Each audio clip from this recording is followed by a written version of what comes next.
Damn okay, presented by Under Armour. Damn. I'm okay. Damn. I'm okay.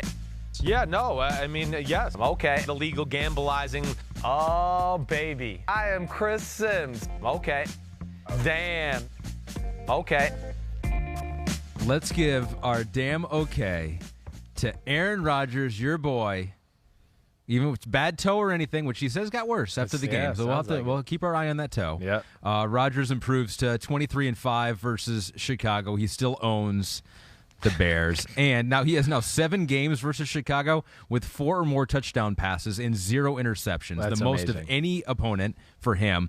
The Bears, by the way, their quarterbacks, since at least 1950, have only 8 such games versus anyone.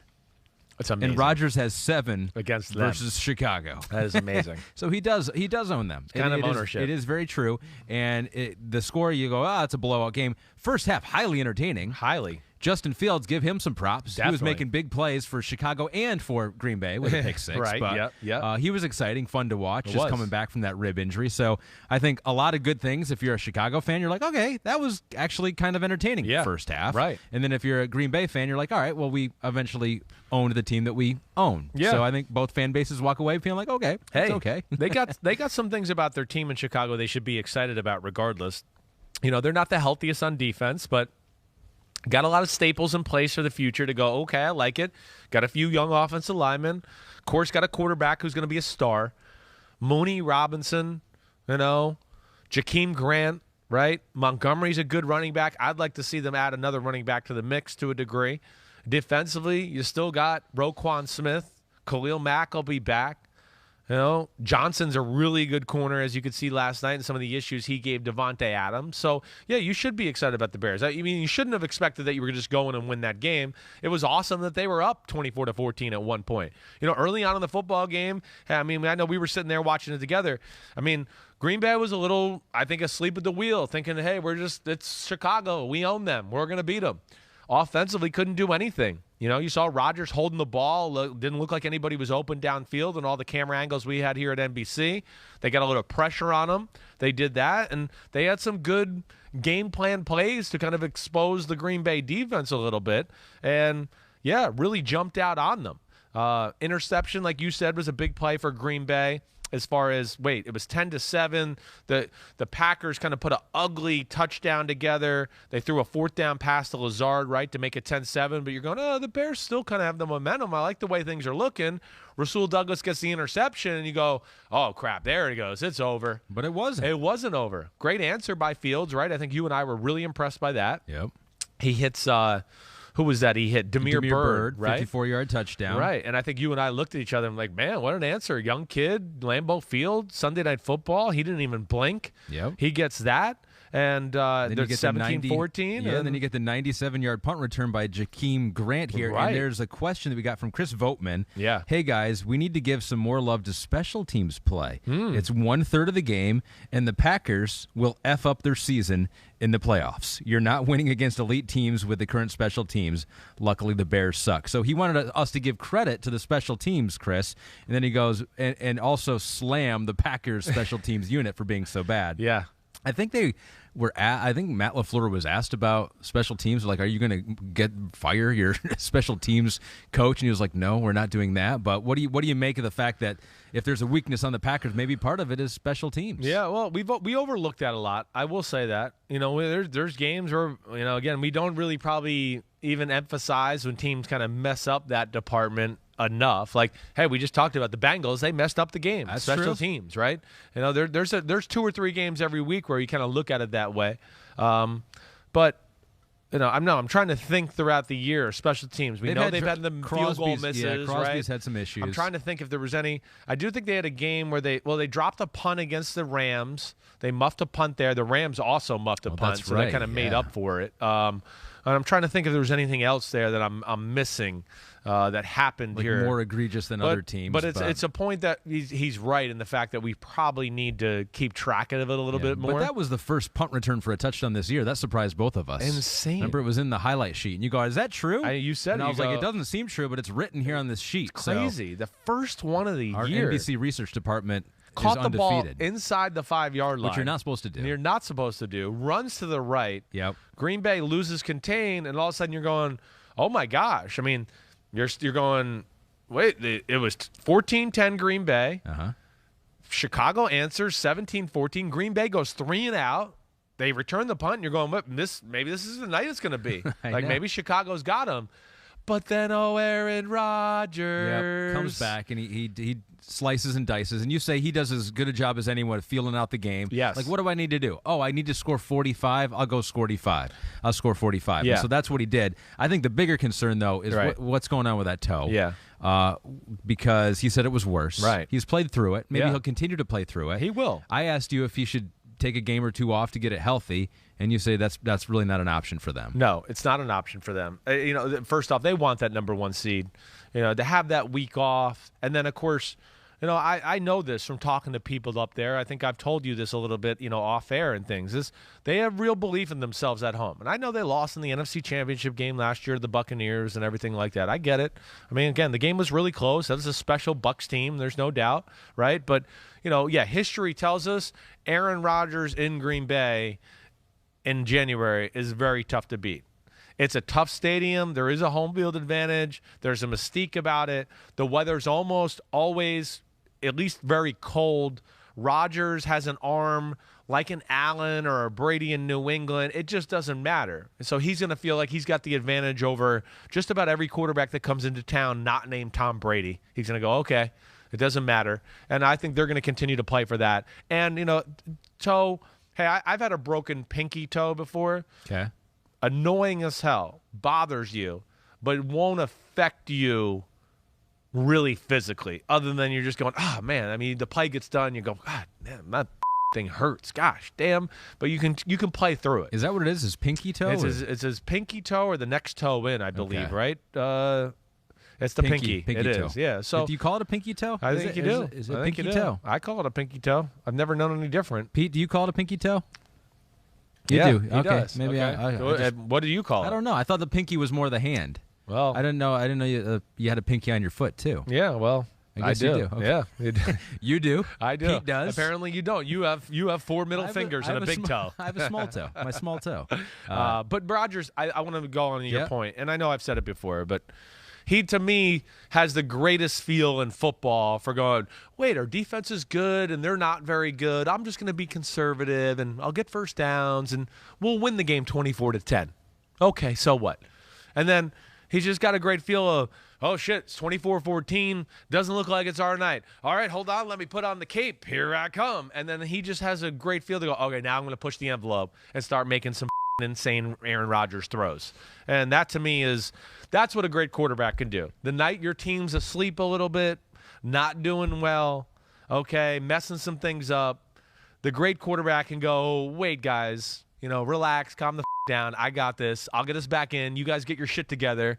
And then they started to put it together in the second half. But, yeah, between that, going down 4-play, 75-yard drive before the half, make it 24-21, and then they Belichicked them because they got the ball in the third quarter, and he went down on a great drive there, score a touchdown, right? They get the strip sack fumble on Justin Fields the next drive, and it was night-night Chicago, and Aaron Rodgers still owns you. Yeah, the Bears basically went 3 and out. I think their first 4 possessions, except they fumbled on the first possession, so it was like 2 and out. Right.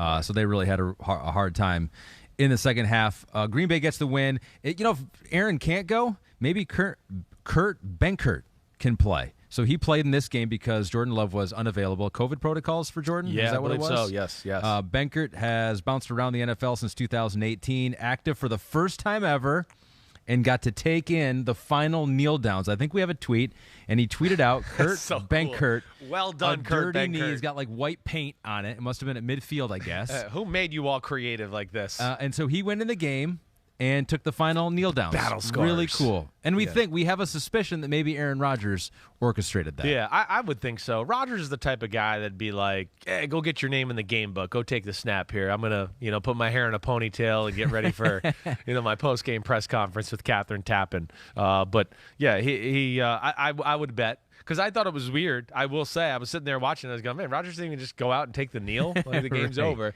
But there probably was some, thought out reason there by Aaron Rodgers. Damn okay to Kurt Benkert for taking a knee Way to and getting go, a Kurt. dirty knee after the game. Damn okay to another quarterback, Patrick Mahomes.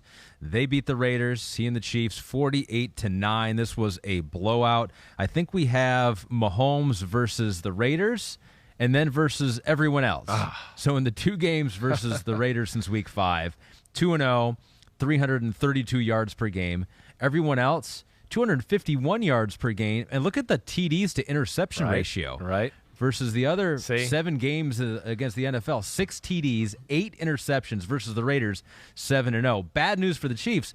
Probably not going to play the Raiders in the playoffs. No, you're right. Good news is they did play them on Sunday. Yeah, well, the Raiders classify as that team, that annoys me, right? You know me. This is what we do. We do this and we execute it. We don't mess up. That's great. In what respect? Well, they're very simplistic. It's Seattle cover 3 or it's man-to-man coverage. So what do you make of this, though? We're digging. Pete dug into some numbers.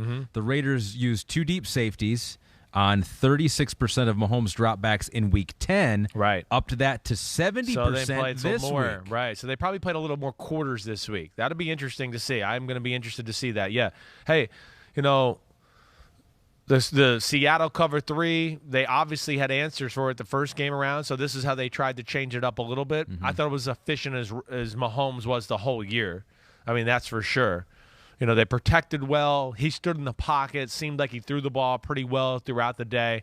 Again, I'll be interested to see what those 2 safety defenses were. Sure. I really will, and I'll check that out for sure. Even when the Raiders play a single safety defense, right, and they play cover 3, it's not an aggressive cover 3 where that safety comes down to like linebacker level always. If you watch what Gus Bradley used to do with the Chargers, even when they would play a cover 3, the safety would just rotate a little bit down. He wouldn't get so far down there that you're going to be able to run behind him and do that. But I will be interested to see that. The story of this game, Mahomes being efficient, great.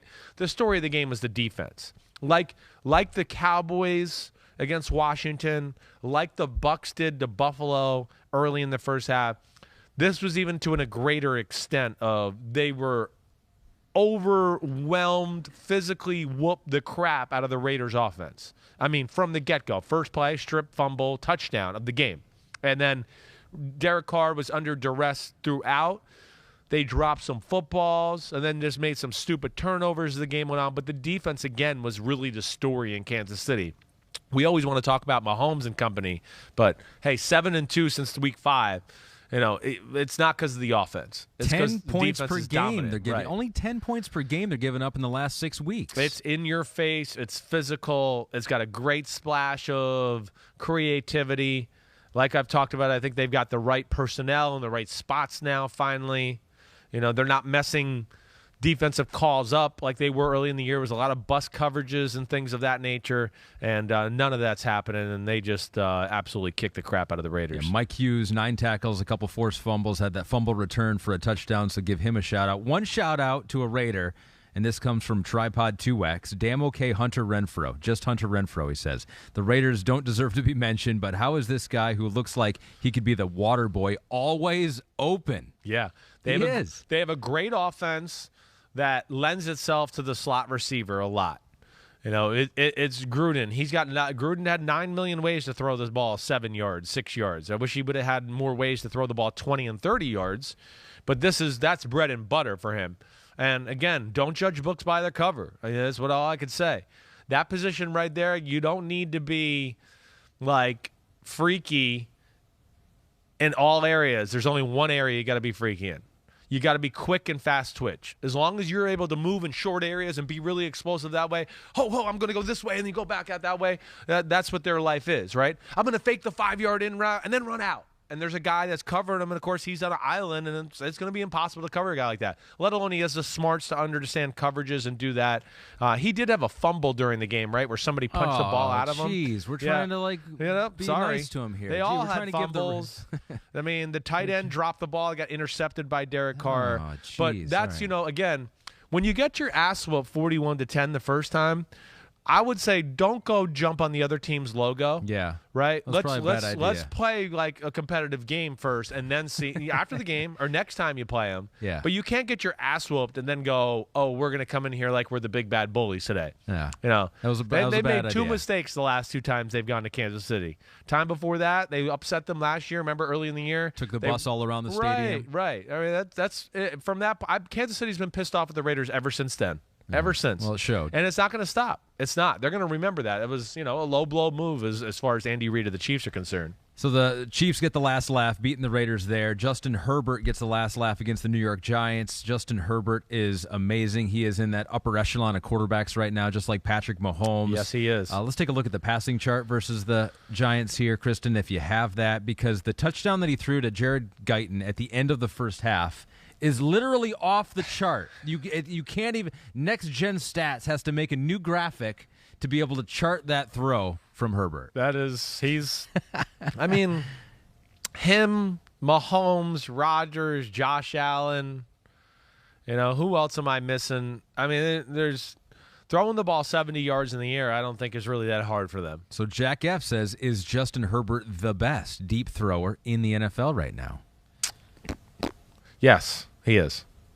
He's not only in the discussion for the best thrower, period, in the NFL. Yeah, he is the best deep ball thrower. And yeah, because even his bad throws are still in a spot where it's like, okay, it's 50-50, and this guy can still go get it. That's what he did a little bit in the Cincinnati game last week, right? Yeah. I know you weren't here for the Wednesday What the Happened podcast, but we basically broke down 3 plays where they took a shot, and he just went, wait, this is a guy that's not as good as my guy. I'm going to put it up there and let him go get it. This play here yesterday, the deep one to it was Guyton, right? I mean, scrambles to the right a little bit, realizes, whoa, I got a guy running down the middle of the field between 2 split safeties and let it fly. I hope they continue to do that. I hope he continues to do that. They have the type of guys that can go up and catch those footballs, and like you've heard me say before, when they do that, and he's aggressive, and they call a few shots, it makes everything else on their offense really good. But this game here, it was this. Eckler and the run game were really good early on, and then I don't know whether it's things stayed the same on the Giants' defensive side or if they started to play different defenses. But after those first 2 drives, then it became Justin Herbert kind of just lighten them up in the pass game and seemed like they had their way that way. And, of course, we know the Giants' offense is not capable of a whole lot right now. Whoa, hold on. Eli Penny, the touchdown catch, was their first touchdown by a running back or a wide receiver since October. So there you go. They're back. That's embarrassing. That's They're back. embarrassing. Okay. It really is. I mean, there's too much talent on that receiving core for that to be the case. Now, again, I'll go back to their biggest issue is they can't even, a lot of times, wait to throw the ball down the field because they can't protect long enough to do it. And that's one of their biggest issues. It affects everything about their football game.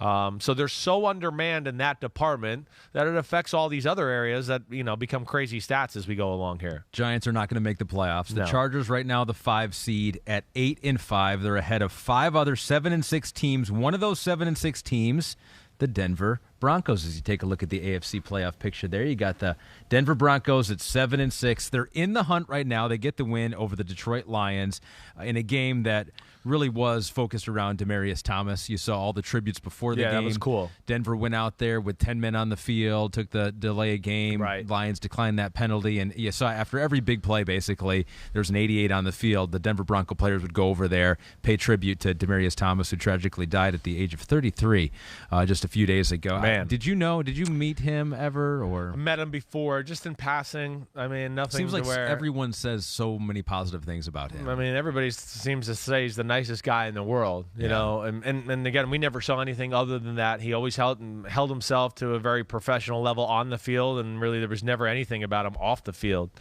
Had one of those faces that, again, was just like, hey, he looks like a nice guy. Like it's just, one of those.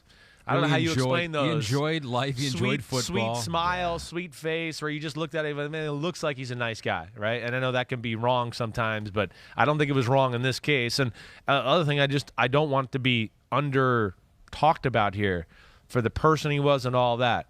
Man, was he a good player. I mean, man, was he a good player. He is one of the best players of the 2010s for sure at the wide receiver position. I mean, special. Size, real speed to catch screens or slants and go to the house or bombs down the field. Had it all. Really did. I mean, he was it's a Peyton's shame. main man. Peyton's main man when he got there, no doubt. Yeah, I mean, he was a mismatch nightmare type of guy. He really was, and great career. It's a shame it all came to an end too short. Paid tribute to him during the game, before the game, and then the Broncos paying tribute by just dominating the Detroit Lions in this game, who were undermanned. They had, I think, 18 players who were affected either by COVID or the flu, so a separate thing that was going through the team, and so they were undermanned in the game. But I think that the positive for the Denver Broncos here is that you got a good 1-2 punch with Melvin Gordon and Javonte Williams. They used them both, and I feel like that's going to be, if they're going to get to the playoffs and make any sort of a run, it's going to be offensively, those guys. Yeah, it is. And hey, listen, the run game is what it is all about there. Again, the pass game doesn't lend itself to a lot of big plays. Again, I don't think it's in Teddy Bridgewater's nature to be aggressive and do that. And, they got a pretty good O-line, and those two running backs are really good. And they were rolling early on.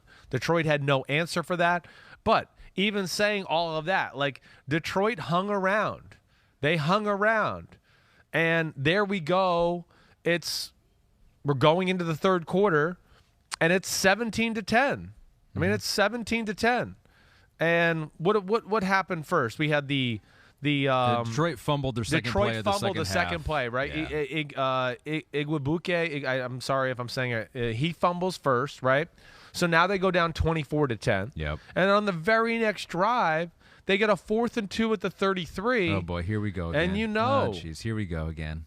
4th and 2 at the 33. Their own 33. Right? And, like, even though we talked about the offense did good the first two drives and they put up points, they'd kind of settled in. It wasn't to the point where you're like, oh, man, they're never going to be able to stop Denver.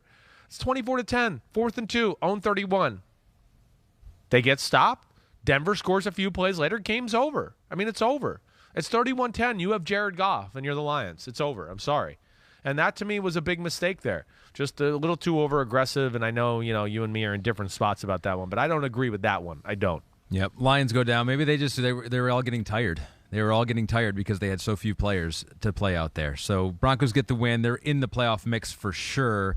The Saints still in the playoff mix. They get the win over the Jets. 30-9 was the final score. Our damn okay goes to Alvin Kamara. Of course. Because he returns, and that losing streak magically goes away for New Orleans, because he might be the most important non-quarterback to his team. We put, Derrick Henry in that conversation. Right. We put Jonathan Taylor in that conversation.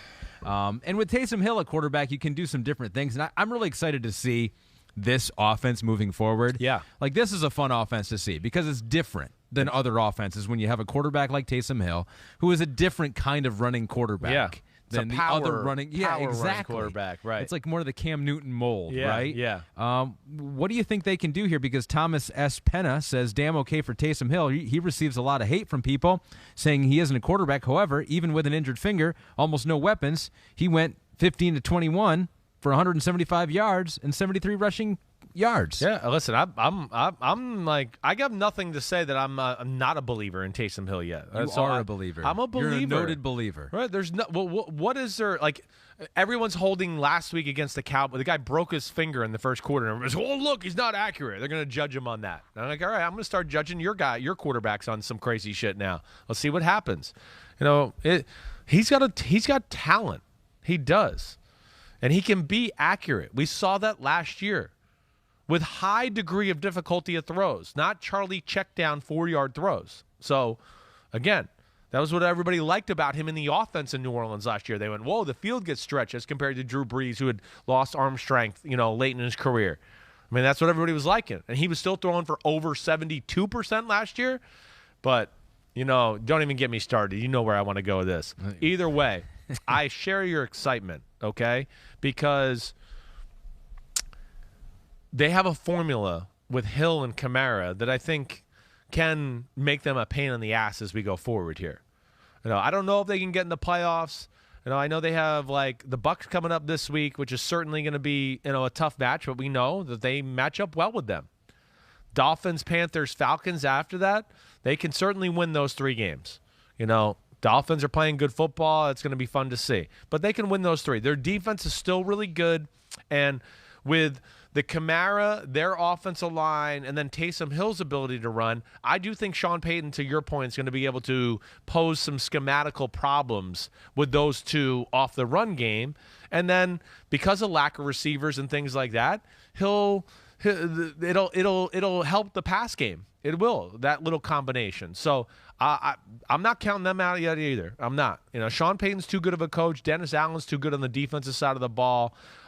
If they somehow pulled off an upset this weekend against Tampa Bay, wow, I'd sit here and go, whoa, they're going to get in the playoffs then.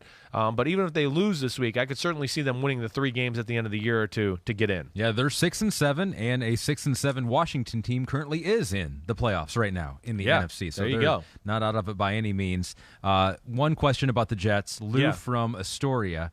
Is Wilson still in your mind a franchise quarterback, or are the Jets just a lousy team? Oh, Lou, come on. We got to stop making this all about the quarterback. Zach Wilson made some throws yesterday that I thought were off the charts good. They dropped, I want to say, 5 passes in the first half, at least, something in that nature. I mean, again, they hung around against a really good Saints defense, a Saints defense that Tom Brady can't beat. Okay, let's remember what we're talking about here. He beat him once in the playoffs, and he got a little fortunate that way. This Saints D is real. Where are they statistically in football right now? Let me look at this. The Saints defense, they're 12th in football right now, right? It's still one of the best run-stopping defenses in football, and they only let up 21 points a game. They're good. They're a top 10-ish defense in almost all areas. So, and then, your offense is not that great. It's not. And your defense is nothing special either. I still am a believer in where the Jets are going. I am. I think there's a lot of pieces that are there. Again, they've been ravaged by injuries this year, as bad as anybody in football. Wilson's physical ability, Lou, that's all we got to look at. He's not going to be Tom Brady in year 12 yet, and not with this group and everything like that. I mean, he's thrown to Braxton Berrios as his main receiver. Nobody even wants Braxton Berrios in football. He's their main target. And I don't mean that to be disrespectful. I'm just trying to make a point. You know what I'm trying to say here. But, yes, I like what I see from Zach Wilson. Zach Wilson still, out of all these quarterbacks, has made more wow throws than any of the other rookie quarterbacks. He has. And they ask him to make more wow throws than any of the other rookie quarterbacks. No, he hasn't played as clean as Mac Jones. I get that. I know he hasn't made as great scrambles as a Justin Fields. But from throwing in the pocket, to me, Zach Wilson has made more wow moments, and I go, ooh. And I know he's missed some too. But that stuff is going to be – he'll fix that. I don't worry about that. I saw enough evidence in college to go, he'll hit that all day long. Things are uncomfortable. He's a young guy. They're not a great team, and it leads to some crazy moments. And to get Chris to say something bad about Zach Wilson, it would be like getting him to say something bad about – a little Philip Simms. But like I said bad when he played like shit. When he was over in London and Atlanta and he missed There's some balls. throws that even he said in this game that were a little off target for him. He missed a few. Yeah, he tries to be a little too perfect at times. What I've said on the podcast, I think I said this last week, is he gets himself in trouble when he tries to place the ball. Sure. Just throw the ball through the target. It's a learning year for him. It is a learning year. He's learning, but the talent, you've seen it enough times to know that it's there. Right. It's just got to be refined. Hi, I'm Mike Tirico, and thanks for watching. Make sure to hit subscribe for the latest news and highlights from NBC Sports.